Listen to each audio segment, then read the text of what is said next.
Good morning, good afternoon and good evening to you all. My name's Louise May and I'm the Director of Product Management at Product Focus. So before we start with the webinar, let me tell you a little bit about Product Focus. My glamorous assistant here, Linda, is going to move the slide on for me. So could I have the next slide, please? Lovely, thank you.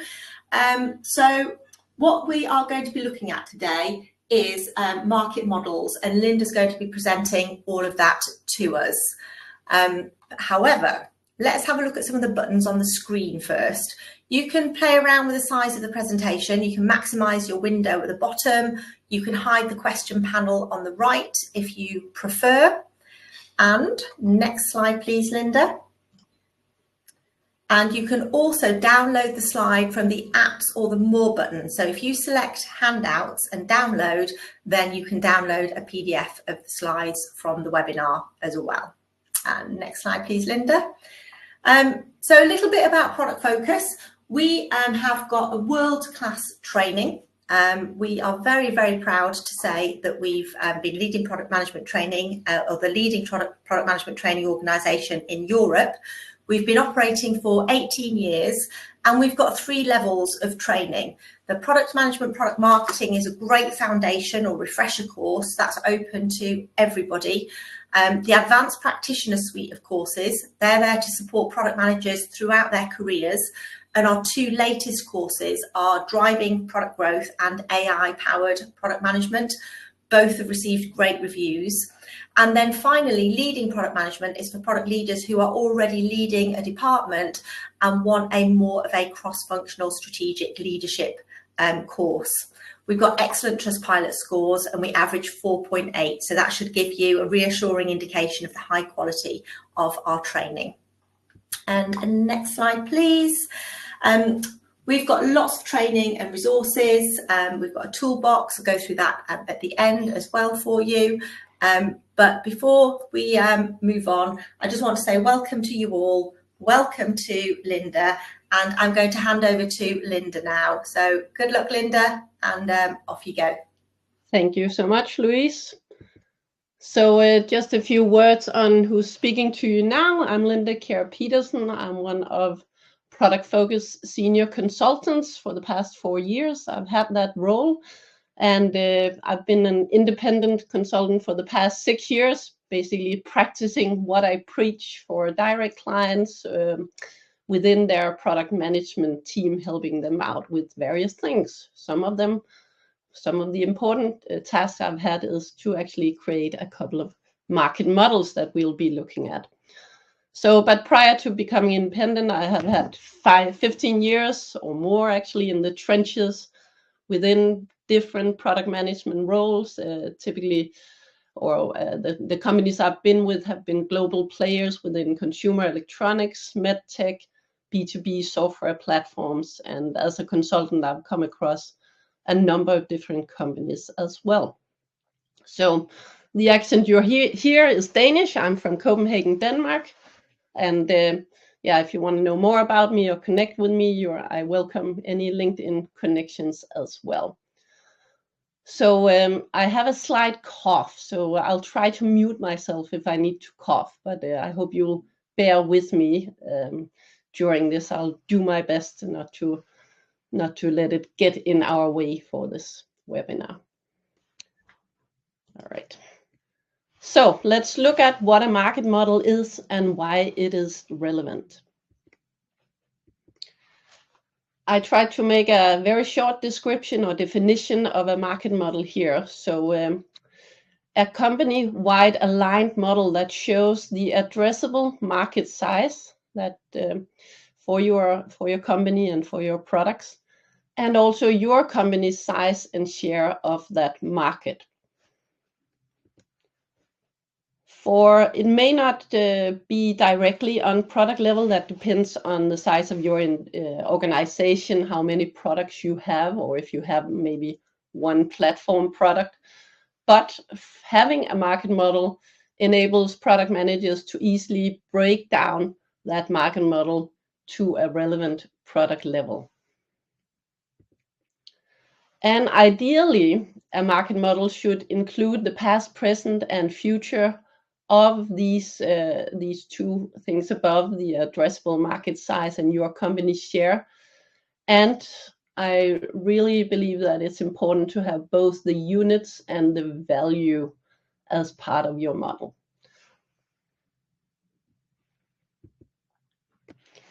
So why does it matter to have a market model? Well, what I've seen in the different organizations I've been in is that we have a lot of information in different parts of the organization. On the C-level side here, I'll just find my pen, and sales often, of course, have a budget. There might be forecast, and of course, we have historic sales that we can look at. Marketing, or maybe it's product management as well, may have access to industry market reports, and we have ideas about maybe segmentation and how we divide that market. And over on the product side, there are business cases, we have product plans, etc., that hopefully take some of these things into account. But sometimes this information is not apples to apples. It may be conflicting, and some people take something from a market report, others look at the budget, and we have this kind of a conflicting interest. So the idea of a market model is that it provides an opportunity for the organization to align and bridges these different islands of information and sets direction for the company. So a couple of quotes from companies that I have helped and worked with in terms of creating a market model. One VP of product management said that the market model enabled them to much faster create and get buy-in for their product plans and business cases. And the CEO of a mid-sized consumer electronic company has really been a huge fan of this. He said that it's also been instrumental in convincing their board of their 3-year strategic direction. So that's exciting, right? Let's look at that. Let's look at 2 different levels, because I know I'm talking a lot about C-level, CEO level, etc. But we'll also bring it to the product management level for you. So let's look at 2 different case studies. These are mashups of my experience. So of course, market model is very sensitive information, so I can't bring you the real market models that I've helped develop. But what you will be seeing is in terms of the format and the level of detail, very close to what I've helped develop in real life for clients. So 2 case studies here. The first one we'll look at is this 5-year scale up within business-to-business software for entrepreneurial machinery. So something that goes into a software that helps people running bulldozers and excavators. It's an immature market, and they had limited insight for that market. Excuse me. The other one is a large and mature hardware company, many sources of insights, many stakeholders. They're addressing the dental market through 3 different channels: OEM, dental lab, and dental clinic. So taking the 5-year scale up first, a bit more detail here about them. They sell only in the EU and considering US entry. They have few insights, but one report estimated 50,000 construction machines sold globally in 2024, with an expected growth of 5% per year. And of course, they know their own sales. They had a license sales of 2,000 units, and their revenue was 3 million euro. So imagine that you are one of the first or the first product manager in the company. You're just coming in, you have these numbers, you need to get some alignment on the current market share and the expectations for the future.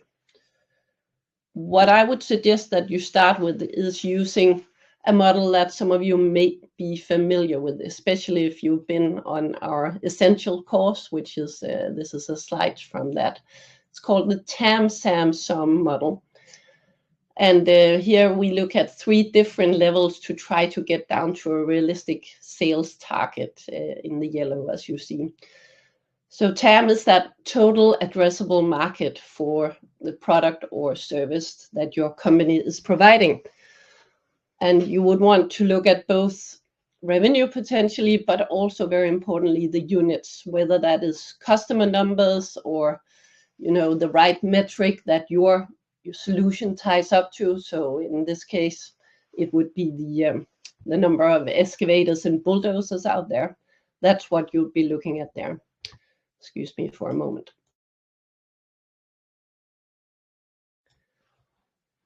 The SAM is the targeted, the addressable market that could be served by your product or service. So not all bulldozers and excavators are currently using a software solution.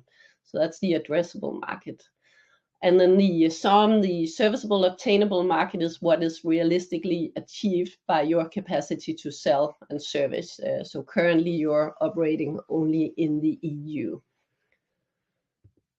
So let's take the scenario that I had before. So based on this, I would create this tool and look at total addressable market up here, serviceable addressable, and that would be divided then by the companies that decide to use a software solution and those that are still doing manual digging. And then we have the serviceable attainable market here. The segmentation is a rough EU, US, and rest of world. And we can start filling this out then with what we know and try to make estimates on the rest. So we know that 50,000 bulldozers and excavators were sold globally in 2024. We have that report, so we put the source over here.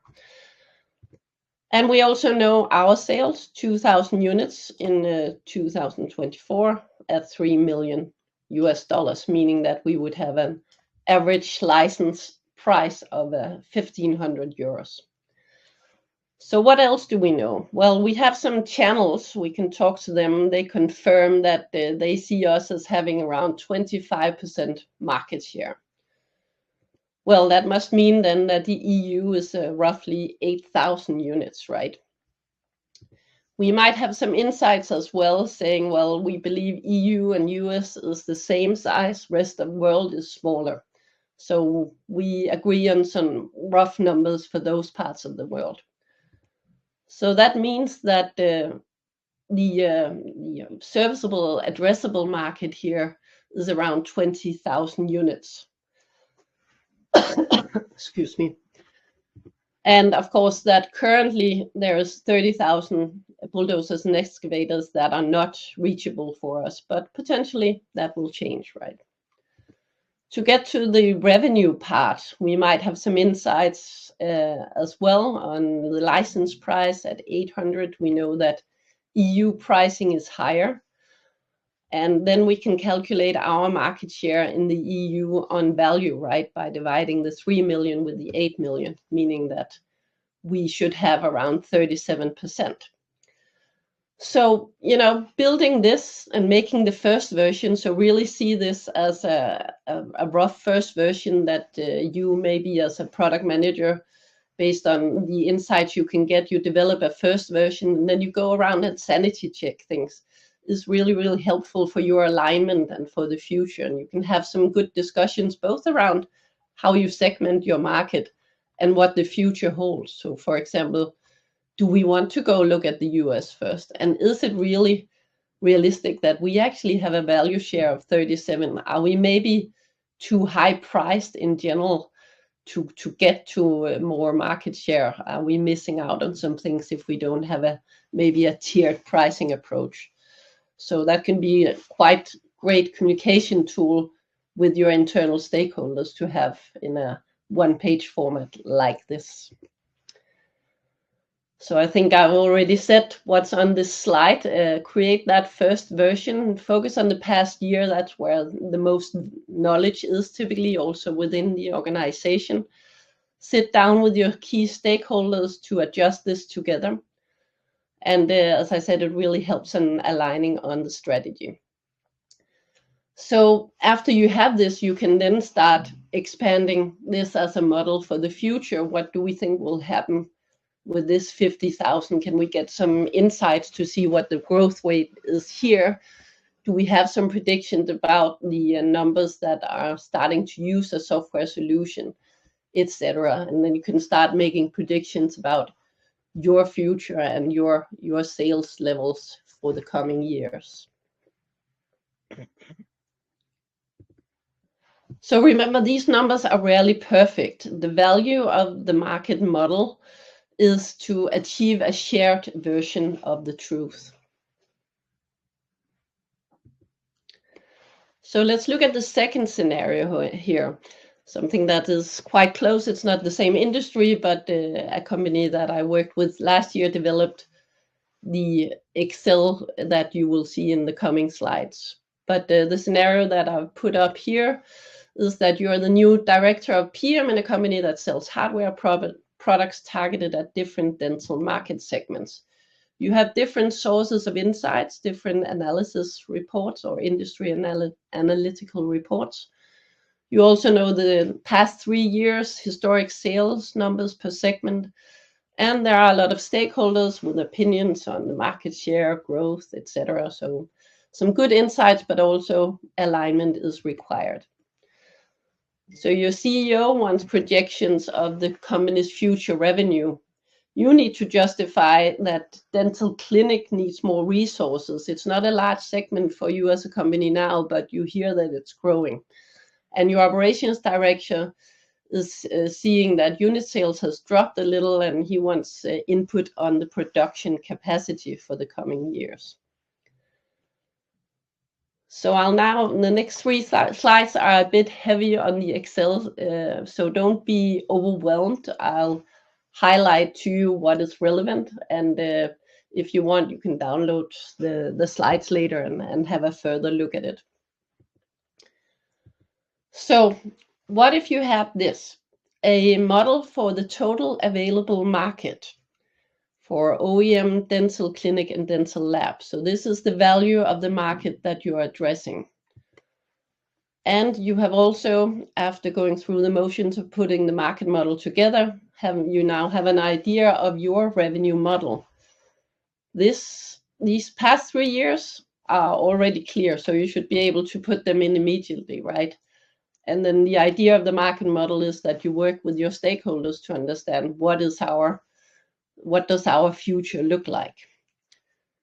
Importantly, you should have the same picture, but with units, because if you just focus on value, you risk understanding that there are drivers, pricing can change, etc., that can really impact the value part. So really try to also have the unit part in here. And you can see in this scenario that I've created here, actually dental lab takes out of quite a lot of numbers in terms of units, not as much in terms of value. So you can see they have 20,000 units here. So a very big part, but that only translate to less than a third of the overall revenue. And that is because in this case, dental lab has a lower selling price than the others. All right. So a bit more detail here and getting back to what your stakeholders wanted. So your CEO wanting the projection of the company's future revenue. Well, that's the sum of what you see here, right? Or you can go into the actual Excel that this is based on and look at these numbers here, which is the total of what you are seeing. Interestingly, you can also look at calculations of your estimated value share, so for the total market, and also you can see how big are you in the individual segments when you have this. So for example, the OEM, you're currently at 30%, growing to estimated 34%. You're a very big player in the dental lab market, and currently you are not huge on the dental clinic, but with the predictions you have, you're going to grow quite a lot from 19% to 30% value share of that market. And that seems to be a good idea. As you can see, that's growing quite a lot over here. So the same picture can also be helped to justify developing new products for dental clinic. it's quite clear that that market is growing quite a lot, and the projections you can make is will set you up for actually having dental clinic as the most important segment as compared to today, where they're equally or they're roughly the same size, the dental clinic being the smallest actually. But because of that growth in the market, you really need to get in there and having a strong focus on that from a product management and organizational point of view. All right, hope you're still with me.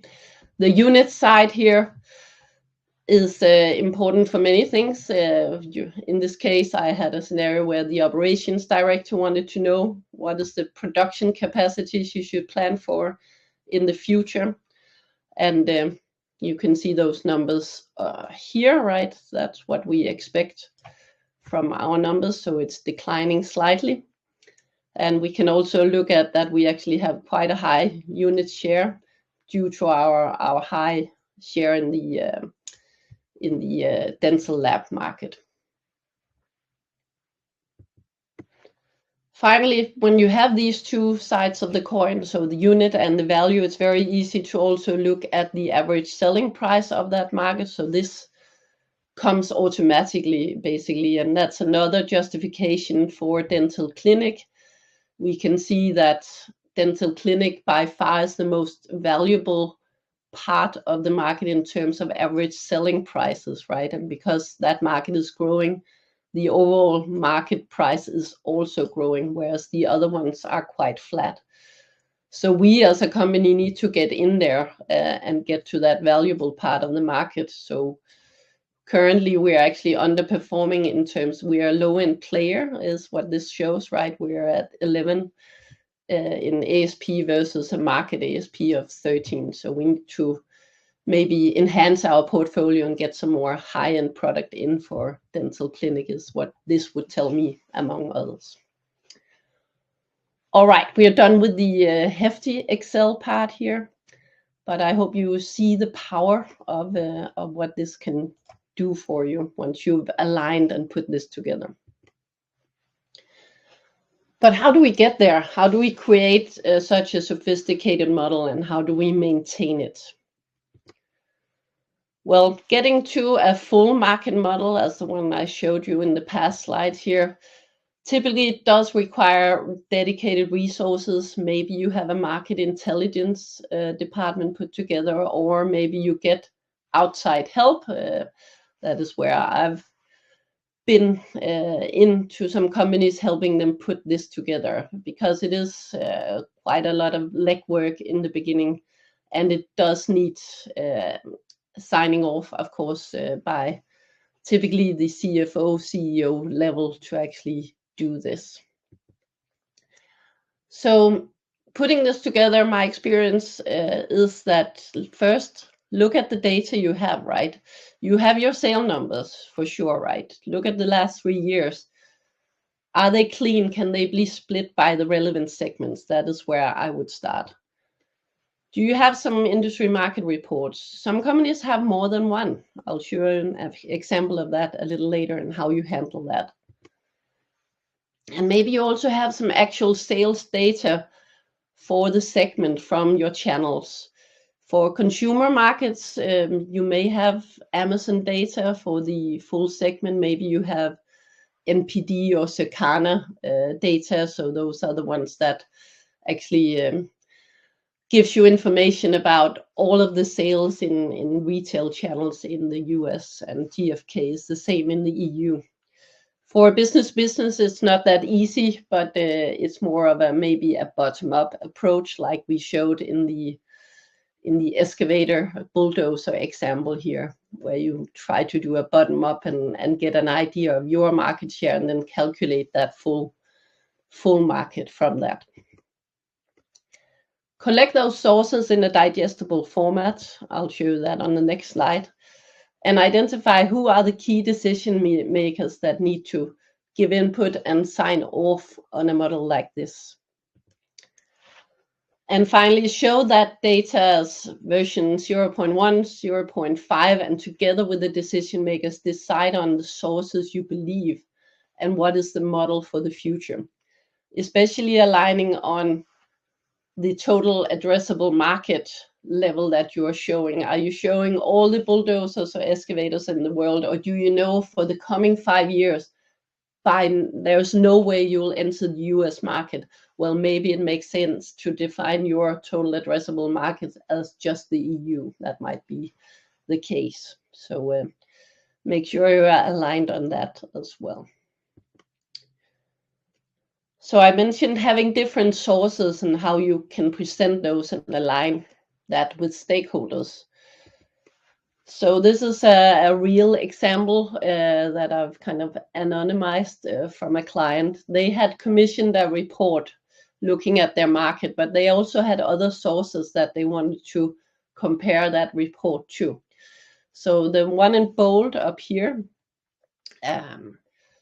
this part here, and all of these numbers, that was from this report. They had an older report as well from 2021 that had different numbers and a different, sorry, this one is missing the years, but it should say 2022 here. And here we have 2025. So I hope you can imagine the rest. Finally, they had insights from retail channels and they had insights from Amazon. Importantly here, we had to get those numbers in order to compare apples to a full market number. So we had an idea of Amazon's share of the market and we could then calculate that. So you can see that for 2024, we had these 4 different numbers to look at. And it was decided that, okay, yeah, they vary quite a lot, but it seems like the report that we commissioned wasn't too far off. So we're going to go with that one, was the decision. For other companies, they might decide to do an average of the different sources they have. So, and then you have this in the teal color. That is actually what goes into your market model. That's the decided TAM, or total available market. So present the sources clearly, agree on that total market size first, and then you can have a look at your market share. That's what's coming here. So you know your own sales, they're here. And from that, now that you've decided that this is your market, you can calculate your unit market share, right? And you can then make some predictions about the future. What do we think will happen in the future for and what does that mean in terms of market size? What I'm showing here is the unit view. You would, of course, also want the value view. And this is where it becomes quite interesting because your CEO and CFO, they probably already have some budget figures in mind. You can put them in the value part of this and see, okay, does that all of a sudden mean that we have 70% market share? Is that actually realistic? Do we need to go back and look at this level? Is that not the total addressable market we have? Or can we get some realism maybe into budgets by using such a tool here? So yeah, show it in a digestible format if you want to get good insights from your stakeholders. And as I've also mentioned before, especially for value, make sure you compare apples to apples. So there's a typical pitfall that we see that some reports may have the manufacturer value and then others have an end user retail value. And that can become very confusing. So make sure it's on the same metric. And that is why I always say if you can get unit numbers as well, do go with that also.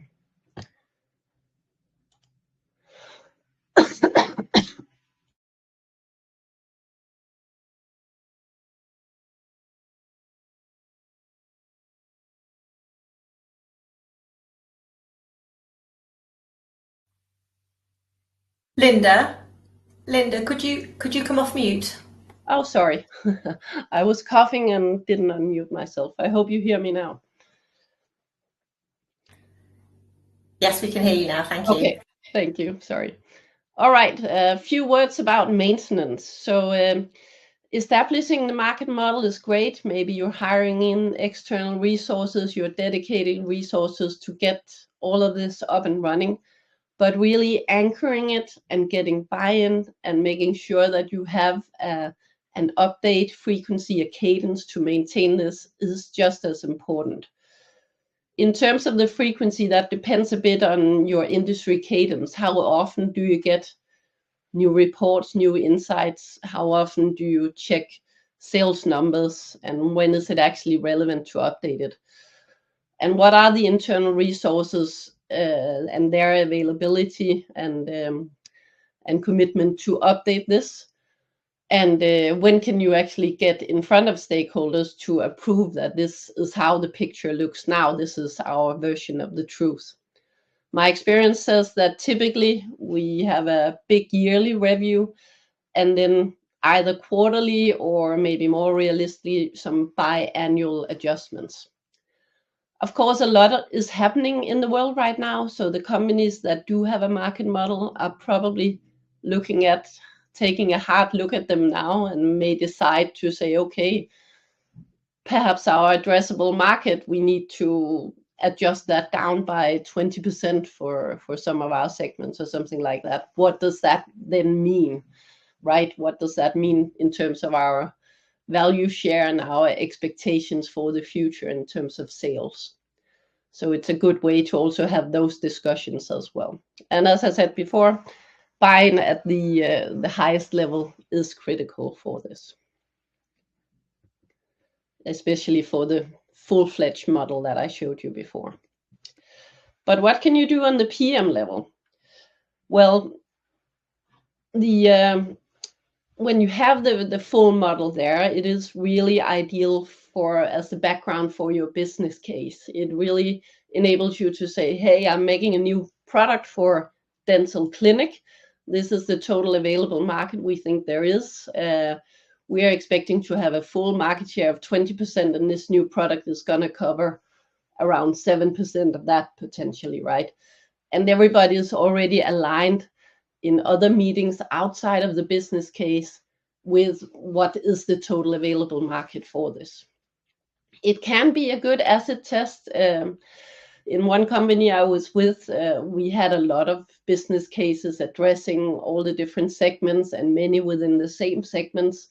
And before we really aligned things to a market model, if we put all of those business cases together, we would have had like 110% of the market, right? So can be a good grounding factor also for you to look at does this check out in terms of the overall portfolio as well.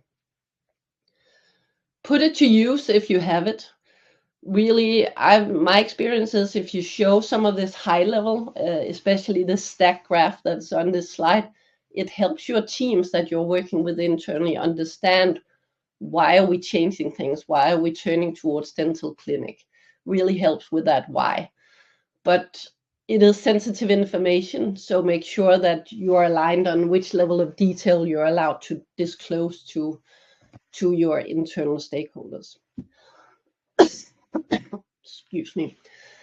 So, and as a PM, if you don't have this full model on above, as I said before, use that one-pager format and get started. At least that really helps with alignment and is a good way to discuss from. That brings me to the end. So let's just do a quick summary here. So a market model is a company aligned model that sizes the addressable market and your share of that. And you should be able to get to the product share quite easily from a PM level. There are different levels of detail for market models. So maybe you do a simple market sizing with the TAM, SAM, SUM that I showed you. Or can you get to that full market model, or can your company get to that? That is ideal. But buy-in and anchoring responsibility for maintenance are keys to success in my experience. So we'll open up for questions in a moment, but I'll leave the word to Louise to just take us through a couple of slides around product focus. Go ahead, Louise. Okay, thank you, Linda. I just want to remind you all, if you've been on any of our training courses, you'll automatically have access to this, but there are some great resources in the Product Focus Toolbox. So just make sure you're checking in regularly and picking up some of the tools that Linda's been talking about today, and also the journals outline a lot of what we cover in our webinars. So lots of support out there, so go and have a look. And next slide, please. How can we help? Here's the little sales bit for you. We would love to train you or your teams. We've got online training, face-to-face. We do public courses. We come to your business if you have enough delegates. And we have public courses in really interesting cities all over Europe. Private courses, we'll come to you wherever you are, anywhere in the world. So the private courses can be tailored to meet your needs, and we can deliver those in both English and German. So on to the Q&A now.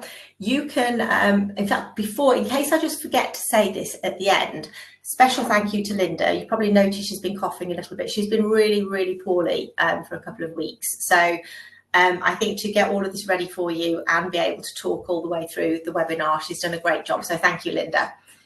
So you can type your questions into the chat. Oh, Siggy, we've got a message here from Siggy for you.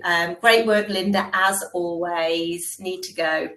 Well done. So yes, type your questions into the chat, guys. I will pick some questions and read them out, and then Linda can answer them for you.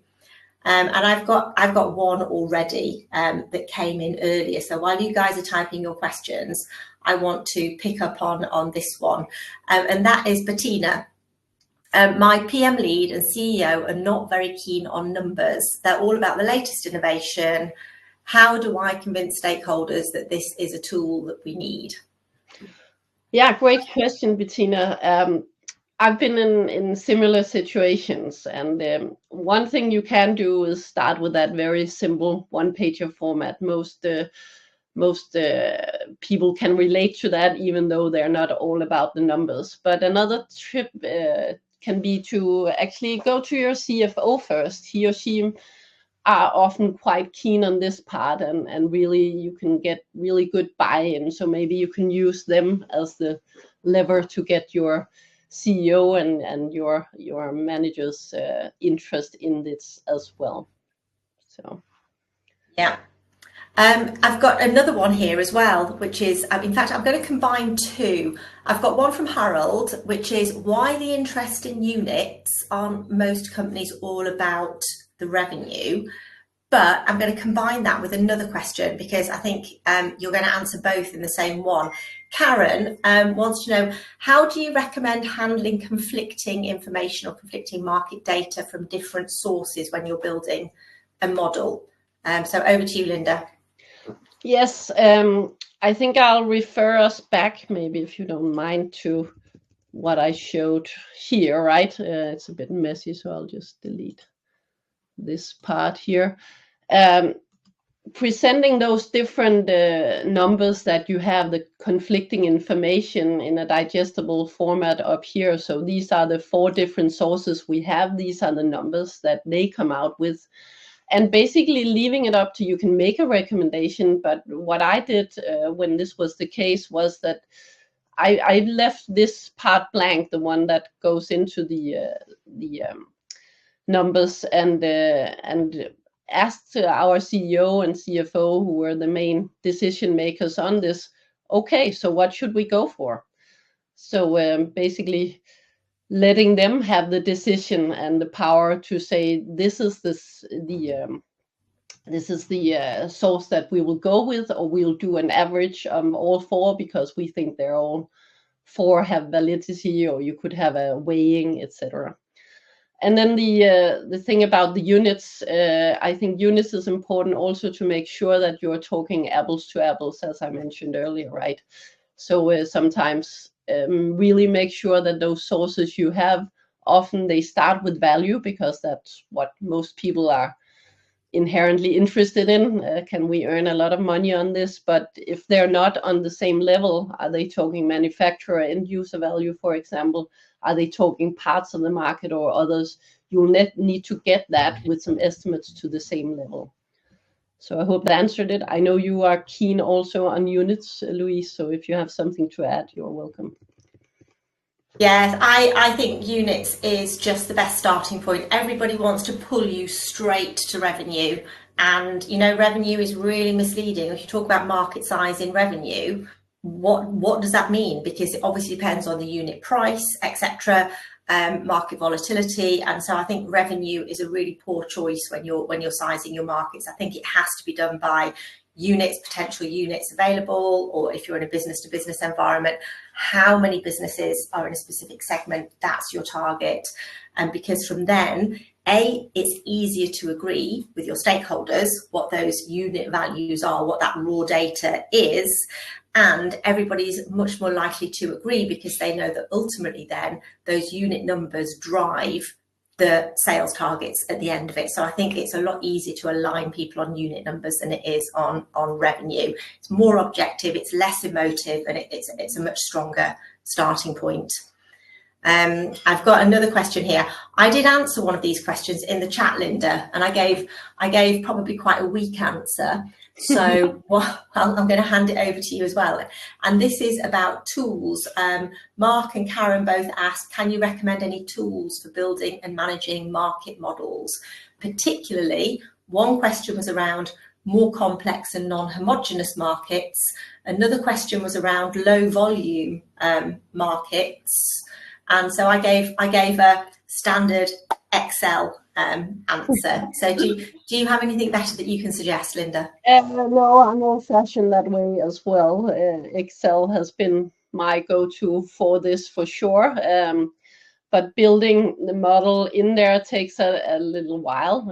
Of course, I hope I've given you some ideas of how it can look in Excel. Of course, behind the scenes, there are more calculations with the extracts from the reports and all of that.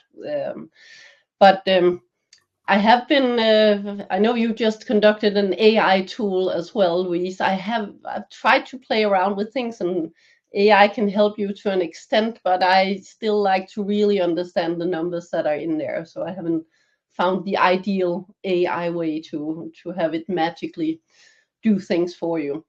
There was one thing that you said, low volume markets is a tricky one, and I would say the full-fledged market model is probably most relevant when you have a decent turnover, right? That you're selling typically several thousand units per year, even per month. That is where you can get to the level of detail that I'm showing here. However, the low volume units, I think starting with the one-pager format and getting some clarity on that first and some estimates is where I would start for that, I think. So, and here it's typically low volume. You're typically in niche B2B industries, is my experience. Here, your insights from your sales team and your channels is critical. That is where you probably can get most of the information. Often you won't have big industry reports reporting details there. It's my experience, at least. Yeah. Thank you. I think we've got time for one more question, Linda. So we've got one comment from Nicholas here, who agrees that tracking units and revenue, but units is super important, especially when you're dealing with different geographies with different price levels. And maybe to add to that, Louise, I showed one where it was split on segments, so dental lab, dental clinic, OEM.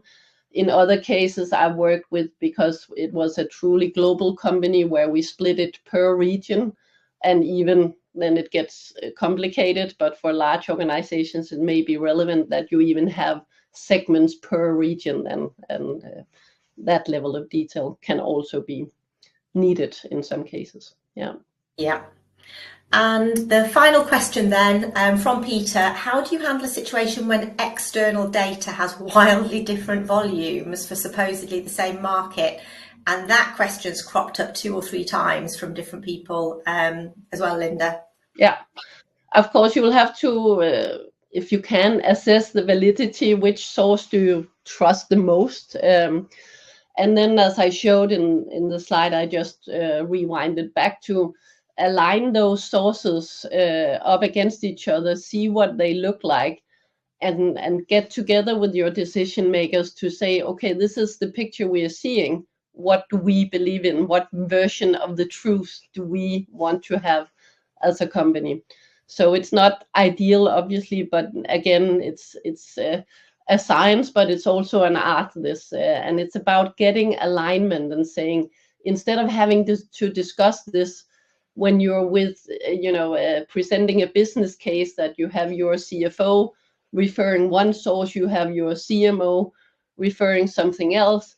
Get that alignment and those discussions out of the way by using a market model first, and then you're much better set up as a product manager for the things that you actually want to discuss, product plans, your business cases, etc. Yeah, and I think that word alignment, Linda, is so important, because we know that the first time we do something, we're usually wrong. And even with this, we will probably be wrong the first time we do it, but we learn, we tweak, we look at our assumptions, we test our assumptions.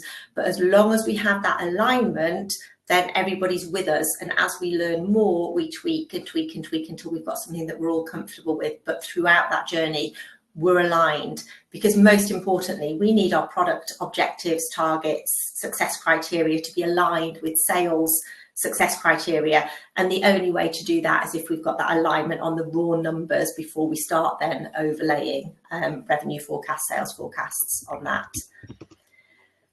I think we're done. Wasif, yes, you will receive a recording after the event via email. And I think that's it, Linda. We've got lots of people saying thank you in here. Well done. And we will see you all again at the next webinar next month. So thank you for listening. Thank you so much. Bye now. Bye-bye.